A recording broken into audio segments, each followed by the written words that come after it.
ஸ்ரீ ஸ்ரீ மகாபூர்ண குரவே நமக. ஸ்ரீமதே ராமானுஜாய நமக. வால்மீகி ராமாயண வச்சனம். அயோத்தியா காண்டம். சர்க்கம் 21. லக்ஷ்மணன் கௌசல்யைக்கு தேர்தல் கூறுதலும் ராமன் சத்தியம் தவறால் ஆகாதென்று நலம் உரைத்தலும். இன்னனம் கௌசல்யை புலம்புகையில் லக்வனன் அவளை தேற்ற வேண்டி, அம்மா, பெரிய தாயே, ராமபிரான் காட்டுக்கு எழுந்தருள நேர்ந்த விஷயம் உமக்கு மாத்திரமோ சோகம் தருவது? அரசனோ முதிர்ந்த கிழவனாய் இருக்கின்றனன். அவனது புத்தி தலைகீழாய் இருக்கின்றது.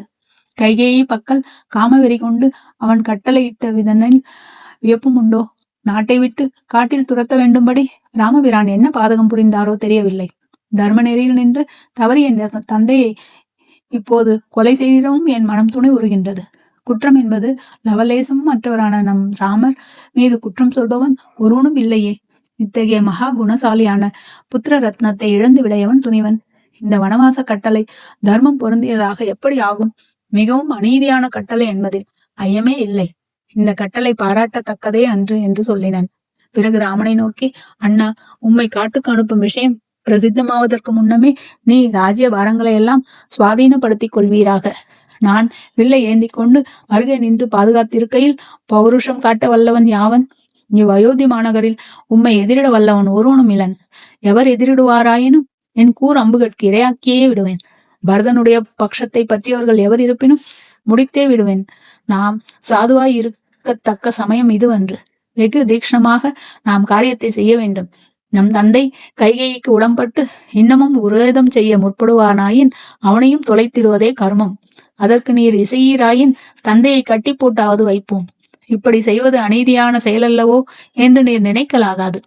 ஆச்சாரியனாயினும் தந்தையாயினும் செருக்குற்று காமனுக்கு வசப்பட்டு எல்லை கடந்து தப்பு வழியில் ஒழுகுவானாகில் அவனை தண்டித்தல் தகுதியே என்று தர்மசாஸ்திரங்களும் முறையிடுகின்றன. அண்ணா, உமக்கு பிராப்தமான இந்த ராஜ்யத்தை மறுக்க யாது காரணம் உள்ளது? இதை பரதனுக்கு கொடுக்க என்ன நீதி உள்ளது என்று கோபப்பரவசனாய் பலபல கூறினன். மீண்டும் கௌசல்யை நோக்கி, தாயே, ராமபிரான் தீயில் குதிப்பாராயினும் நான் அவருக்கு முன்னமே அத்தீயில் குதிப்பவன். அவர் கானகம் செல்வாராயின் நானும் கூடவே செல்வேன் என்பதை பற்றி சொல்லவும் வேண்டுமோ? அன்றியும் என்னுடைய மிகுந்த பராக்கிரமத்தினாலும் உம்முடைய துக்கத்தை போக்கி விடுவேன் என்று எனது பராக்கிரமத்தை அன்னையும் பார்க்கட்டும், ராமனும் பார்க்கட்டும் என்றனன். ராமன் கதை கேளுங்கள், ஸ்ரீ ரகுராமன் கதை கேளுங்கள். ராமன் கதை கேளுங்கள்.